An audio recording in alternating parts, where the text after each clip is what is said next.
हाँ जी, a very good evening to one and all. आज की डेट में हमारा जो टॉपिक है दैट इज़ नॉर्मल डिस्ट्रीब्यूशन। जैसे आप देख भी सकते हो, this is the assignment and we are at class number 4। Class number 4 पे हमें कुछ इसके न्यूमेरिकल्स हैं नॉर्मल डिस्ट्रीब्यूशन के। आज हम न्यूमेरिकल्स देखते हैं। लगभग 22 क्वेश्चन है, तो सारे तो नहीं हो पाएंगे, बट येस ये है कि मैं इंपॉर्टेंट जितने क्वेश्चन हो सके वो मैं आपको अभी एक साथ शेयर कर देता हूँ। बेसिक कंसेप्ट बता देता हूँ कि न्यूमेरिकल्स कैसे करते हैं। तो ये हम क्लास नंबर 4 में बैठे हैं and this topic normal distribution is very important. चाहे आप सेमेस्टर 1 इको ऑनर्स वाली स्टैट्स में हो, चाहे आप सेमेस्टर 2 की बीबीई स्टैट्स में हो, वहाँ पे भी ये टॉपिक हेल्प करता है। बीबीई और इको ऑनर्स में बस इतना ही अंतर है कि जो सेमेस्टर 1 वाले कुछ टॉपिक्स होते हैं पेपर्स के इको ऑनर्स के, वो उठा के आपके दूसरे सेमेस्टर में डाल देते हैं बीबीई में। जैसे ये स्टैट्स का टॉपिक है प्रोबेबिलिटी। इकोनॉमिक्स ऑनर्स में probability in the same one, but आपके सिलेबस में सेमेस्टर 2 में है, तो इतना सही काम होता है। बाकी सारा सिलेबस सेम रहता है, उसमें कोई चेंजेस नहीं आते in the BBE and the economics honours. अब मैं ऐसी उम्मीद रखता हूँ कि अब आपको ये सारी चीज़ें पता होती हैं कि भाई मैक्रो का वो सेमेस्टर 2 में जो पार्ट है वो आगे चल के आपके सिलेबस में रेप्लिकेट हो जाता है, या स्टैट्स का कुछ पार्ट है। ठीक है जी, now coming to the part. Normal distribution numerical करने से पहले लेट अस सपोज कि हमारे पास यहाँ पे ना कुछ केसेस हैं, एक बार हम उन्हें रिकॉल कर लेते हैं। ये बात मैंने आपको बता रखी है, चाहे जो मेरी क्लास नंबर 3 थी वो भी यूट्यूब पे अवेलेबल है, ये भी मैं ऐसे यूट्यूब पे ही अवेलेबल कर दूंगा। हमारे पास दो टाइप की टेबल है, या तो 50% टेबल है या तो 100% टेबल है ना जी। ये बात आप अच्छे से जानते हैं। 50% table are available only for the positive values, where as 100% table is available for positive and non as well as negative values. Normative statement याद आ रही थी मुझे, positive and normative statement micro की। तो अब बात ये आती है कि भाई हमें दोनों टेबल से आना चाहिए। कहते भाई एक टेबल से काम नहीं कर सकते। भाई एक टेबल से इसलिए नहीं कर सकते क्योंकि आपको ये नहीं पता पेपर वाला कौन सी आपको थमा दे। वो मान लो 100% टेबल थमा दे, मान लो 50% थमा दे, we don't know. So we have to be prepare from both the aspects. ठीक है, इसलिए मैं दोनों से आपको सिखाता हूँ हर बार। नाउ द थिंग इज़, एक बात छोटी सी बात है, रिकॉल कर लेते हैं बिकॉज एग्जाम पास आ रहा है, टाइम शॉर्ट है। ठीक है, पहला हमारे पास यहाँ पे केस 1 लगता है। आप z कैसे निकालते हो? That is x bar minus mu upon sigma. X bar का मतलब it is sample mean, mu का मतलब पॉपुलेशन मीन, मीन लिख देता हूँ भाई मैं इसे। सिग्मा का मतलब it is population S G. ठीक है जी, ये आपको फॉर्मूला यूज़ करना है for the normal distribution numericals. Paper वाला ना आपको सारी बातें देगा, वो आपको सैम्पल मीन देगा, पॉपुलेशन मीन देगा, पॉपुलेशन एसडी देगा, कहेगा इनको सब्स्टिट्यूट करके इसका एरिया बता दो। तो अब हम एरिया कैसे बताते हैं? वो आपको ना कुछ कंडीशन लगा के देगा, कहेगा find the value that exceed, greater than बोले, एक्सीड बोले, ठीक है, मोर दैन बोले, जितने भी इसके सिनोनियम्स है, या टू द राइट ऑफ बोले, ऐसे करके। अब अगर 50% वाली आप टेबल यूज़ कर रहे हो, लेट अस सपोज आपने ये वैल्यू सॉल्व की x bar minus mu upon sigma. I am assuming solve करने पे मेरा आंसर आ रहा है 1.5। ठीक है, अब मेरे को इसका एरिया बताना है 1.5 के राइट का एरिया कितना होगा। कैसे पता चलेगा 1.5 के राइट का एरिया कितना होगा? कुछ काम नहीं करना, आप 50% वाली टेबल ओपन करो। मेरे पास यहाँ पे पड़ी नहीं होती तो मैं आपको दिखाता। 1.5 वाली टेबल में से वैल्यू चेक करो कितनी है, और उसको 0.5 में से माइनस कर दो जो भी ये वैल्यू बनती है। 1.5 माइनस नहीं करना, नॉर्मल डिस्ट्रीब्यूशन की टेबल ओपन करनी है 50% वाली, उसमें आपको 1.5 की वैल्यू देखनी है कि कितनी है, दोनों का जो भी डिफरेंस होगा that will be your area. बस ये बात मैंने आपको क्लास नंबर 3 जो कि अवेलेबल है YT पे, इसके पुरानी वाली वीडियो ही है, तो वहाँ पे आपको मिल जाएगा टेबल कैसे देखते हैं। हर एक केस मैंने वहाँ पे सिखा रखा है। क्लियर जी। अब अगर मान लो वो बोले लेस दैन, तो क्या करेंगे? z की वैल्यू निकालो, and z is a positive number. हम यहाँ पे लेके चल रहे हैं, हमारा जो भी z आएगा सॉल्व करने पे वो प्लस का साइन आ रहा है, तो अब क्या करेंगे? कुछ काम नहीं करना, 0.5 में प्लस कर दो जो भी आपकी वो वैल्यू है। ठीक है, मान लो यहाँ पे आ रहा है 1.5 ही रखते हैं, उसकी वैल्यू चेक करो कितनी बनती है, 0.5 ऐड कर दो, आपको सारा लेस देन का एरिया मिल जाएगा। ठीक है, अब आपके माइंड में सवाल होगा भाई 0.5 माइनस करो 0.5 ऐड करो, क्या लॉजिक है? ये लॉजिक वैसे मैंने क्लास नंबर 2 में बता रखा है, बट अब देखो एग्जाम पास आ रहा है, ये सारे जो सवाल होते हैं ना ये तब पूछने चाहिए जब आपका सेमेस्टर स्टार्ट हो रखा हो। अब तो पेपर आ गए, पेपर के पहले just do remember this thing कि भाई ये चीज़ आपको याद होनी चाहिए बस। वैसे गाने याद कर लेते हो इतने बड़े बड़े, तो ये फॉर्मूला छोटा सा भी आप याद कर सकते हैं बड़े प्यार से। ठीक है जी, अब मैं मान के चल रहा हूँ मेरा z नेगेटिव आ गया, और मुझे ग्रेटर दैन निकालना है, तो क्या करेंगे आप सॉल्व करो। z आपका नेगेटिव आ रहा है 1.5। अब क्या करूँगा, because I am using 50% table और मुझे अगर ग्रेटर दैन का चाहिए, 0.5 में जो भी इसकी 1.5 की वैल्यू बनती है वो ऐड कर देंगे।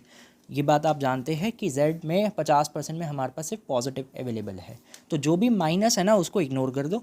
1.5 की वैल्यू देखो कितनी है और उसमें 0.5 ऐड कर दो। 0.5 का मतलब है बेसिकली 50% एरिया, बिकॉज मैं 50% टेबल चेक कर रहा हूँ ना, इसलिए 50% मैं ऐड कर रहा हूँ।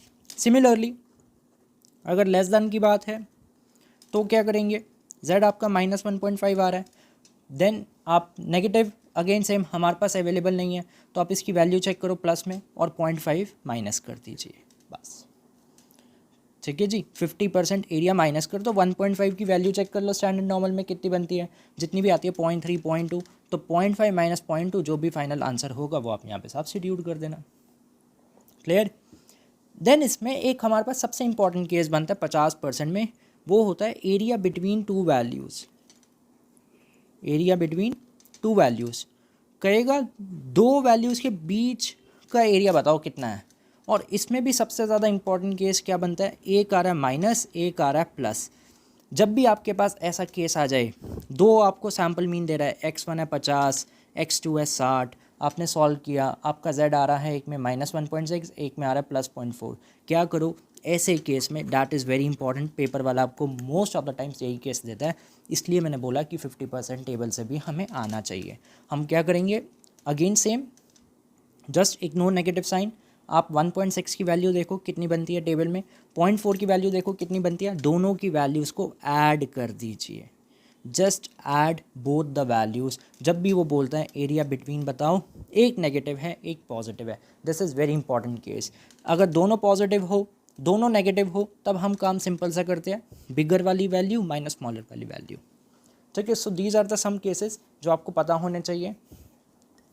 अब इन्हीं के बिहाफ पे I am moving to our questions. देखो जी, क्वेश्चन नंबर 1 क्या बोलता है, क्वेश्चन नंबर 1 बोलता है find the area under the standard normal curve which lies to the right of 2.7। तो अब यहाँ पे हमें क्या निकालना है, right of z is a positive number 2.7, तो 2.7 के राइट का एरिया हमें चाहिए। डायग्राम्स आर वेरी इंपॉर्टेंट, तो दिस इज़ मीन 0 2.70, इसके हमें राइट का एरिया चाहिए, है ना जी। एंड हम यहाँ पे 50% टेबल यूज़ कर रहे हैं, तो अगर आप 50% टेबल यूज़ कर रहे हो एंड आपको राइट का एरिया चाहिए, तो क्या फॉर्मूला 0.5 माइनस 2.7 की वैल्यू चेक कर लो स्टैंडर्ड नॉर्मल टेबल में जितनी बनती है वो आपका फाइनल आंसर है। एंड अगर आप मान लो 100% टेबल लगा रहे हो तो क्या करते हैं, 1 में से 2.7 की वैल्यू को माइनस कर दो, वो आपका फाइनल आंसर है। ये मैंने क्लास नंबर 2 में आपको पूरे अच्छे से 8 केसेस सिखा रखे हैं। ठीक है, तो ये काम आपका पहला क्वेश्चन में करना है। तो वैल्यू चेक कर लेना जी, कुछ नहीं करना, सिंपल है। कहता to the left of z 1.73। अब लेफ़्ट का एरिया चाहिए 1.73, अभी मैंने लिखा पीछे, तो अगर हमें लेफ़्ट का एरिया चाहिए तो हम क्या करते हैं 0.5 में ऐड कर देते हैं 1.73 की वैल्यू। अब देखो z नेगेटिव है, हमें राइट का एरिया चाहिए, जब आपका z नेगेटिव आ रहा है आपको राइट का एरिया चाहिए, डैट मीन्स क्या करेंगे 0.5 ऐड कर देंगे, है ना, यही तो लिखा था पीछे। z नेगेटिव आ रहा है, राइट का एरिया चाहिए, ग्रेटर दैन बोलो, मोर दैन बोलो, राइट बोलो, तो 0.5 ऐड कर देंगे। लेस दैन बोले, लेफ़्ट का एरिया बोले, जैसे यहाँ पे देखो इसने लेफ़्ट का एरिया बोला -1.88, इसके हमें लेफ़्ट का एरिया चाहिए, तो क्या करेंगे 0.5 minus negative, again same we are using 50%, तो आप नेगेटिव को इग्नोर करो, पॉजिटिव टेबल में जाइए, 1.88 की वैल्यू चेक करो, उसको यहाँ पे डाल दो, सब्स्टिट्यूट कर दो, फाइनल आंसर आ जाएगा। राइट, अब ये देखो बिटवीन टू वैल्यूज़ हैं, जब भी बिटवीन का केस हो, चाहे वो 50% है चाहे वो 100% टेबल है, rule is very simple, big value minus small value. अब 1.25 बड़ा है, 1.67 बड़ा है, बाय डिफ़ॉल्ट है 1.67 बड़ा है, तो 1.67 में आप इसकी वैल्यू चेक कर लो कितनी बनती है टेबल में, उसको माइनस कर दो कितने में से, 1.25 में से, चाहे 50% हो या 100% हो, यही काम करना है। बट द थिंग इज़, अगर आप 50% चेक करो एंड एक पॉजिटिव हो एक नेगेटिव हो, जैसे ये वाला केस, तो हम एरिया ऐड कर देते हैं, ये बात का ख्याल रखना। एंड यहाँ पे अगर नंबर सेम हो तो आप सिंपल ये भी कर सकते हो, you can do the twice of 1.45 की वैल्यू। आपको उससे एरिया अंडर द कर्व पता चल जाएगा। This is a very basic question. सारे क्वेश्चन मैंने बेसिक से लेके एडवांस में सेट किया ताकि कोई दिक्कत ना आए, ऑर्डर में चल रहा है। सबसे पहले बेसिक क्वेश्चन, फिर धीरे धीरे धीरे धीरे we will move on to our various difficulty level. यहाँ पे देखो z आपको गिवन था, सेकंड क्वेश्चन में कि आपको z निकालना है। तो अब हम यहाँ पे क्या काम करने वाले हैं, we will calculate the z, कि हमारा यहाँ पे z कितना बनता है, कितना आता है। ये वाला क्वेश्चन कर लेते हैं जी। भाई देखो 3 पार्ट है, मैं कोई 1 और 3 सिखा देता हूँ। बी पार्ट सी की तरह सिमिलर है तो वो आपसे हो जाएगा। क्वेश्चन नंबर 2 क्या बोलता है, क्वेश्चन नंबर 2 बोलता है x is normally distributed with mu, mu का मतलब पॉपुलेशन मीन कितना 20, सिग्मा का मतलब पॉपुलेशन एस डी कितना 4। तो अब देखो यार, आपको म्यू दे दिया 20 है ना, सिग्मा दे दिया 4। पहला केस में क्या बोलता है, find the probability x more than 15। More than का मतलब क्या होता है हमारा, ग्रेटर दैन का case. Now it depends, examiner हमें कौन सी टेबल दे रहा है उस अकॉर्डिंग फिर हम अपना रूल यहाँ पे सेट कर देंगे। मोर दैन 15 की बात है ना, तो आपको चाहिए x मोर दैन 15, तो पहले तो z निकाल दो। z निकालने का formula x minus mu upon sigma, x बार की वैल्यू कितनी डाल दो 15, म्यू कितना है 20, ये नेगेटिव मारेगा 4। तो अब ये नेगेटिव आ रहा है तो सॉल्व करके देखो जी कितना आता है ये, दैट विल बी -1.25। एंड आपको ग्रेटर दैन का एरिया चाहिए, दैट मीन्स अगर डायग्राम में हम बनाए ये -1.25 तो इधर लाई करेगा 0, मुझे इसके ग्रेटर दैन का एरिया चाहिए, मतलब इसके आगे का एरिया चाहिए। तो ये सारा shaded portion, this will be the shaded portion. अब मुझे इसके जब राइट में जाना है तो मैं यहाँ पे क्या करूँगा, प्लस वाले में 1.25 की वैल्यू चेक करूँगा कितनी बनती है। तो जितनी भी 1.25 की वैल्यू बनेगी उसको हम यहाँ पे 0.5 में ऐड कर देंगे। So that will be your final answer. आसान भाई, 1.25 की वैल्यू चेक कर लो टेबल में कितनी आती है, उसको 0.5 में ऐड कर दो। यही चीज़ तो मैंने अभी बताई थी आपको कि अगर हमें नेगेटिव है और ग्रेटर दैन का एरिया चाहिए तो 0.5 ऐड कर देंगे। क्लियर, आसान जी।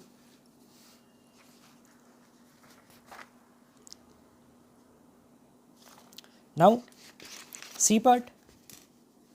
अब देखो आपको 2 वैल्यूज़ दे दी, एक है 16, एक है 22। तो पहले आप निकालो यहाँ पे 16 के लिए, तो हम यहाँ पे लिखेंगे z is equal to 16 minus 20 बटे में 4। भाई इसको सॉल्व कर दो, 16 20 कितना आता है, ये जितना आता है 4 -4 मतलब -1 आता है ये तो, और दूसरा मेरे को कितना दिया 22, तो 22 माइनस 20 अपॉन 4 मतलब 2/4, दैट इज़ 1/2, 1/2 इज़ 0.5। तो अब देखो एक नेगेटिव है एक प्लस है। नाउ द केसेस, अब डिपेंड करता है कि आप कौन सी टेबल यूज़ कर रहे हो। डायग्राम एक नेगेटिव है, ये 0 होता है, ये 0.5 है, हमें इनके बिटवीन का एरिया चाहिए, मतलब this will be my shaded portion. And ये मैंने आपको बता रखा है कि if we are using 50% table तो आप माइनस को इग्नोर कीजिए, 1 की वैल्यू चेक करो टेबल में कितनी है, 0.5 की वैल्यू चेक करो z की टेबल में कितनी है, दोनों के एरिया को ऐड कर दो। अगर 100% वाली टेबल होती है तो हम बिगर माइनस स्मॉलर को सबट्रैक्ट कर देते हैं। राइट जी, आसान।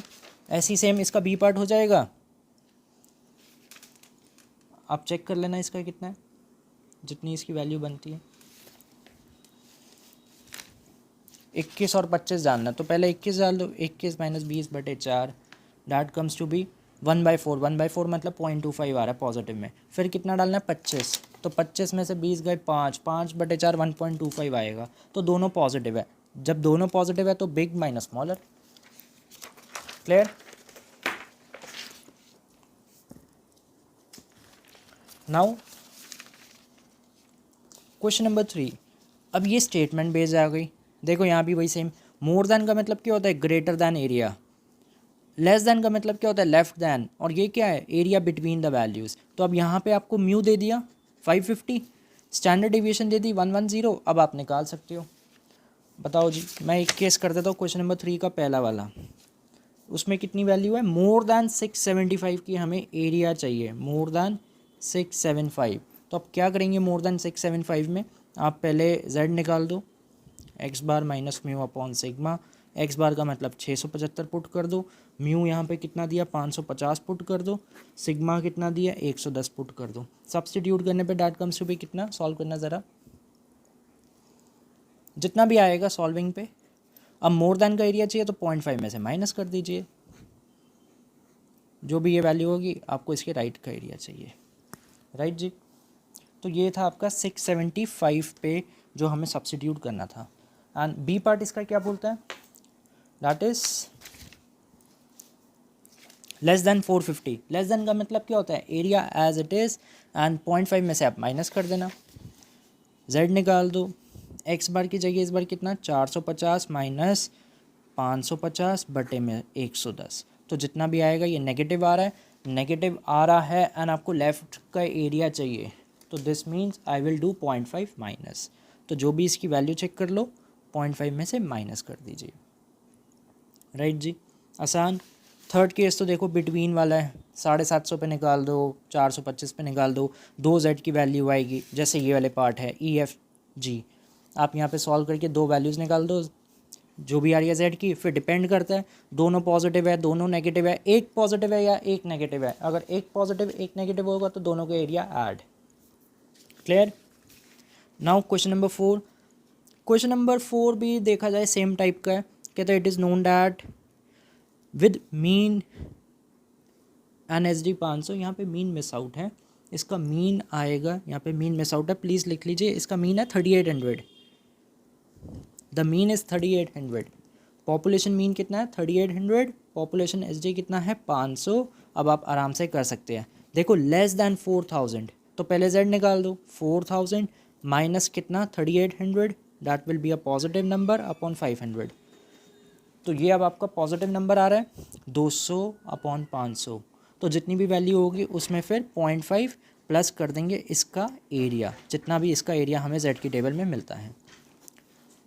अब बी पार्ट यहाँ पे क्या बोलता है, more than 3600, more than 3600 means it will be a positive, positive means greater than का आपको एरिया चाहिए। अब आप यहाँ पे चेक कर सकते हो उसका एरिया कितना बन रहा है।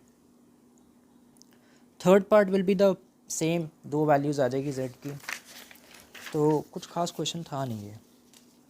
Now question number 5, question number 5 में बोलता है a workshop produces 2000 articles per day, average weight is 130 and SG is 10।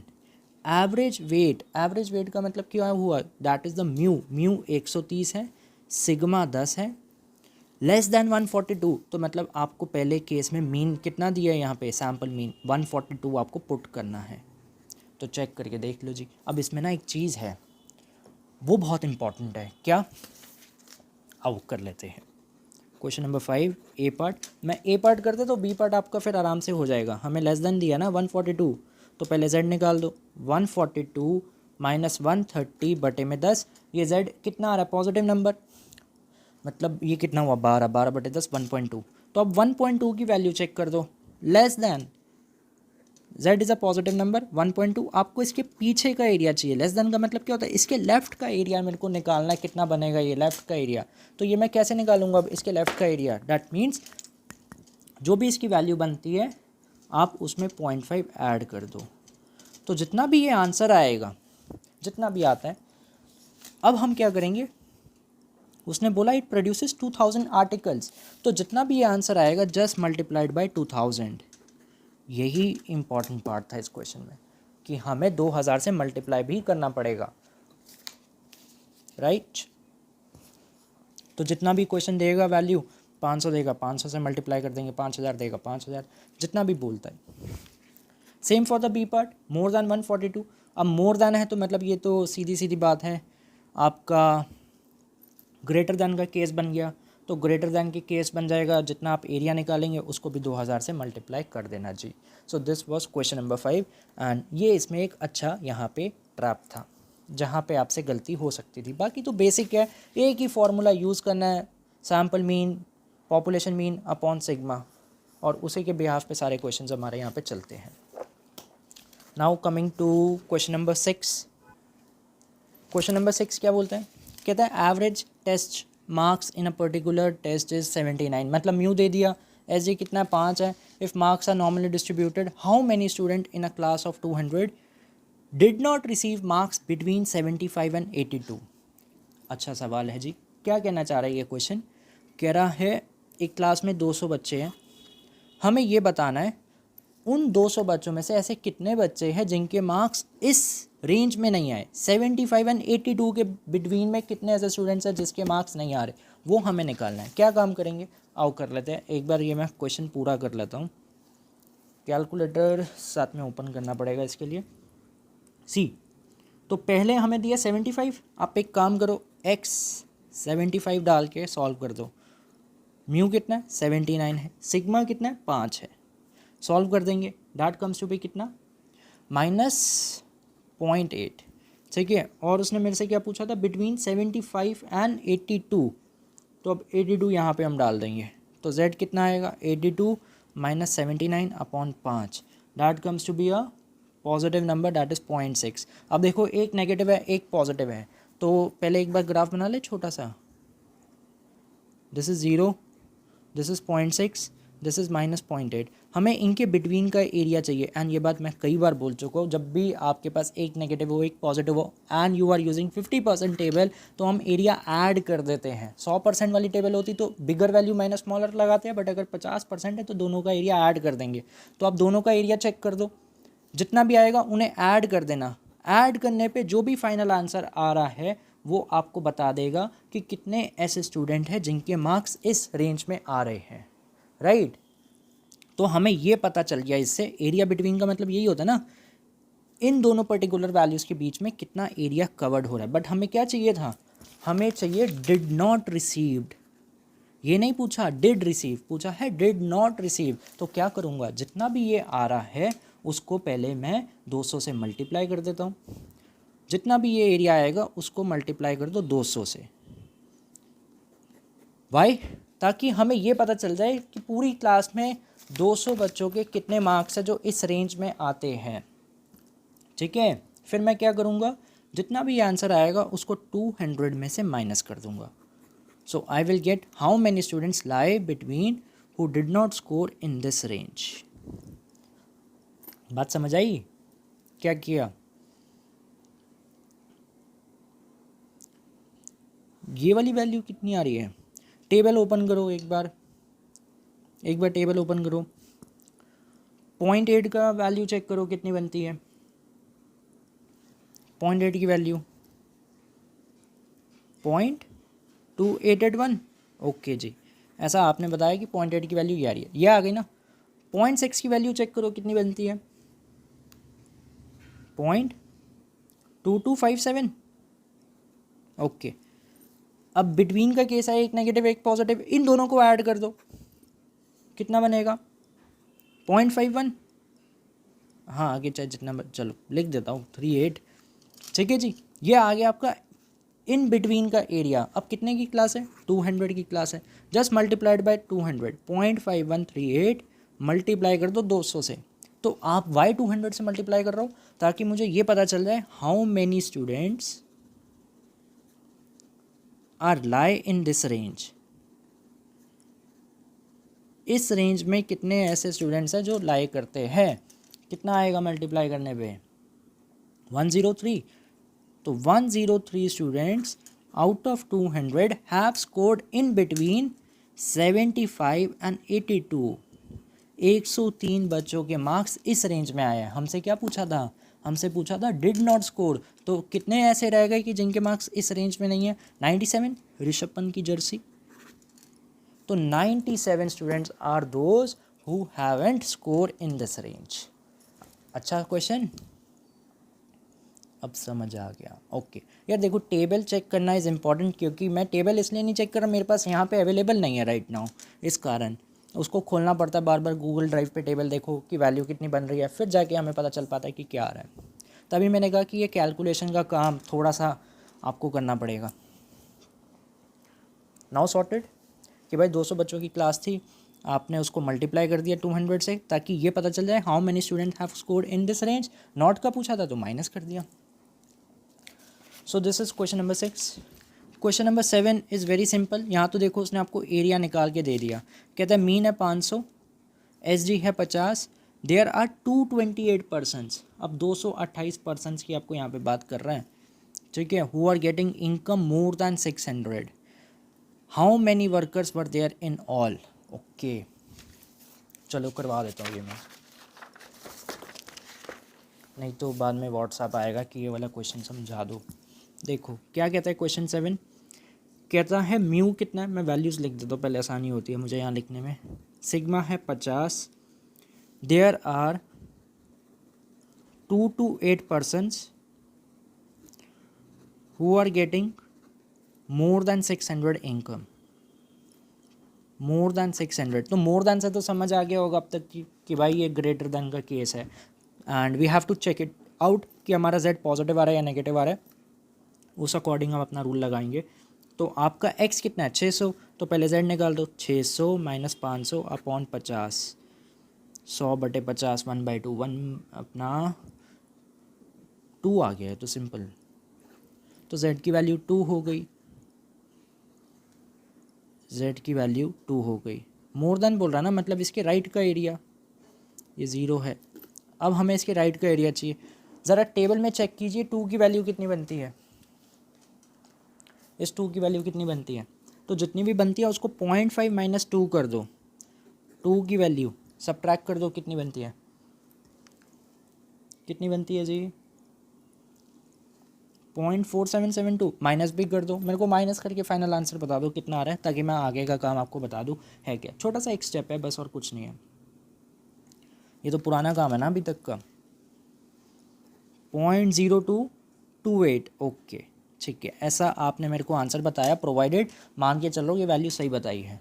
तो 0.028 आपका यहाँ पे नंबर आ रहा है, दिस मीन्स इसको अगर परसेंटेज में लाए तो कितना बनेगा, multiplied by 100, which means 2.28% of workers are getting salary of more than 600। हाँ जी, यही इंटरप्रिटेशन बनेगा ना इसका, उसने बोला था there are 228 persons who are getting more than 600, तो हमें पता चल गया 2.28% of workers are getting more than 600।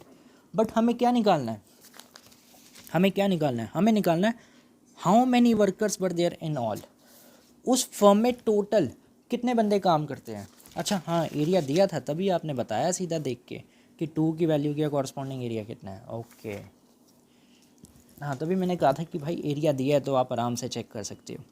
2.28% workers are getting more than 600, हमें क्या बताना है, how many workers are there in all, तो let us say number of workers are be N ले लो, एक्स ले लो, कुछ भी ले लो जो आपको अच्छा लगता है, ठीक है। तो 0.0 एंड 228 टाइम्स ऑफ एन बराबर कितना, दे आर गेटिंग 228, तो अब यहाँ से एन निकाल दो, जितना भी आएगा तो आपको पता चल जाएगा how many workers are there in the firm, firm बोलो या कंपनी बोलो, कितने बंदे काम कर रहे हैं टोटल। सो बस एक ये छोटा सा रूल था, जितने आ रहे थे इनटू एन बराबर 228, क्योंकि हमें गिवन था कि there are 228 who are getting more than 600। So ये छोटी सी इक्वेशन बन गई, इसको सॉल्व कर लो, कितना आ रहा है ये आपको पता चल जाएगा जी, राइट। नाउ क्वेश्चन नंबर 8, ये भी अच्छा क्वेश्चन है,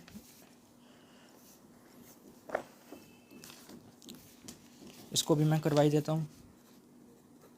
क्वेश्चन नंबर 8 कहता है the time taken by a construction company to construct a flyover with a mean 400 and SD 100, okay.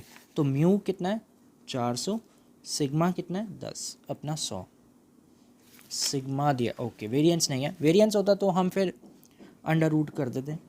कहता है आगे, if the company promises to construct the flyover in 450 days और less and it agrees to pay a penalty of 10,000 per day if it spend exceed of 450, okay जी। क्या कहना चाहते हैं, कहते कंपनी बोलती है कि हम 450 दिन में फ्लाईओवर बना देंगे, अगर हम 450 दिन से ज़्यादा लेते हैं तो हम आपको 10,000 रुपये पर डे की पेनल्टी देंगे, ठीक है जी। कहते find the probability that companies pay a penalty of at least 2 lakh rupees, कि भाई प्रोबेबिलिटी बताओ कि कंपनी ने 2 लाख रुपये पे किए हैं, 2 लाख रुपये पे कर रही है कंपनी, तो इसकी प्रोबेबिलिटी बताइए। अब देखिए z क्या होता है हमारा, x minus mu upon sigma. अब 2 लाख रुपये उसने पे किए हैं और हमारा कितने पैसे देने थे पर डे, 10,000 रुपये, तो कहना है इसे 2 लाख बटे में 10,000, 3 जीरो से 3 जीरो कटा, 1 से 1 कटा, मतलब ये कितना आ गया टोटल आपका 20, 20 days एक्स्ट्रा, 20 दिन एक्स्ट्रा लग गए फर्म को हाई फ्लाईओवर कंस्ट्रक्ट करने में, तो 20 दिन फालतू लग गए। और कितने का मेरा टारगेट था कंस्ट्रक्ट करने का? 450, तो 450 प्लस 20 कर दो, दैट इज़ 470। तो z will be 470 minus population mean 400 upon 100। अब तो आप इसे सॉल्व कर सकते हो, इसकी वैल्यू कितनी आएगी चेक कर लो। एंड हमें कितना चाहिए? एटलीस्ट बोल रहा है ना ये, तो एटलीस्ट का मतलब होता है ग्रेटर दैन का एरिया। तो जितना भी ये बनेगा उसको टेबल में चेक कर लेना और 0.5 में से माइनस कर दो, तो आपको टोटल पता चल जाएगा कितनी प्रोबेबिलिटी आ रही है। आसान। तो ये रुपए के टर्म्स में था ना, तो 10,000 रुपये अगर मैं पर दिन दे रहा हूँ और टोटल मैंने 2 लाख दिए, तो मतलब कितने दिन मैंने फालतू लिए? 20। 10 इंटू 20 मतलब 2 लाख, डिवाइड करके देख लो या वैसे मल्टीप्लाई कर दो। बी पार्ट क्या बोलते हैं? The company take at most का मतलब क्या होता है? Less than 500 days. अब यहाँ पे आपको सीधा डेज की वैल्यू दे दी, तो मतलब एक्स कितना बन गया आपका? 500। तो जेड निकाल दो, 500 माइनस 400 मतलब 100 upon 100, that comes to be 1। और 1 की वैल्यू के नीचे का एरिया आप चेक कर लो कितना बनता है। देखो ऊपर वाले क्वेश्चन में हमें 1 की वैल्यू दी थी 0.34, तो इसको तो अब मैं जल्दी से कर सकता हूँ। 0.5 minus 0.3413। Now you can check कितना बनेगा, ऐड होगा, क्योंकि हमें z is a positive number और हमें इसके पीछे का एरिया चाहिए। ठीक है, ऐड कर दीजिए, आपको पता चल जाएगा कितना आ रहा है। राइट जी। So this is the question number 8। Right, तो मैंने 8 तक करवा दिए सारे के सारे। अब ऐसे ही आप प्लीज़ ऐसे ट्राई करना, इसके सॉल्यूशंस मैं आपके साथ शेयर कर दूंगा वाया PDF, ताकि अगर आपको कोई दिक्कत आए तो आपके पास सॉल्यूशन अवेलेबल हो ये सारे 22 क्वेश्चन का। ठीक है, बाय आज रात तक अगर मैं सारे कर देता हूँ, बिकॉज देखो अभी तो मैंने आपके साथ बैठ के 8 ही किए है, तो सारे मैं एक बार कर दूंगा रात को, फिर ऐसे तो बड़ी लंबी ये क्लास हो जाएगी। आपको फिर कोई किसी क्वेश्चन में डाउट आएगा देन आप पूछ लेना। ठीक है, this is my contact number 9811042456। Samdish D Sharma is my name. ठीक है, batch is available, time short है जी, तो अगर आप रिकॉर्डिंग्स देखना चाहते हैं आप देख सकते हैं, उसमें मैं आपको गाइड कर दूंगा कि कौन कौन से हॉटस्पॉट टॉपिक है जो आप देख सकते हैं for the same 2 stats, whether it is for eco honours, whether it is for BBE, या आपका मैक्रो का पेपर ही क्यों ना हो। ठीक है, तो जो भी अगर आपके डिस्कशन है या डाउट्स है तो आप मेरे से कनेक्ट कर सकते हैं। एंड इसकी अगर PDF चाहिए वो मैंने ऑलरेडी व्हाट्सएप ग्रुप पे सर्कुलेट कर दी है, वहाँ पे भी आप फाइंड कर सकते हैं। अगर आप व्हाट्सएप ग्रुप पे ऐड नहीं है, you can just WhatsApp me semester 2 BBE या सेमेस्टर 2 इको ऑनर्स या सेम 1, जो भी आपका कोर्स है आप एक बार व्हाट्सएप कर देना, उस अकॉर्डिंग मैं आपको ग्रुप लिंक शेयर कर दूंगा, then you can join the WhatsApp group also. वहाँ पर भी आपको सारे अपडेट्स मिलते रहेंगे। ओके जी, thank you so much and best of luck for the exams.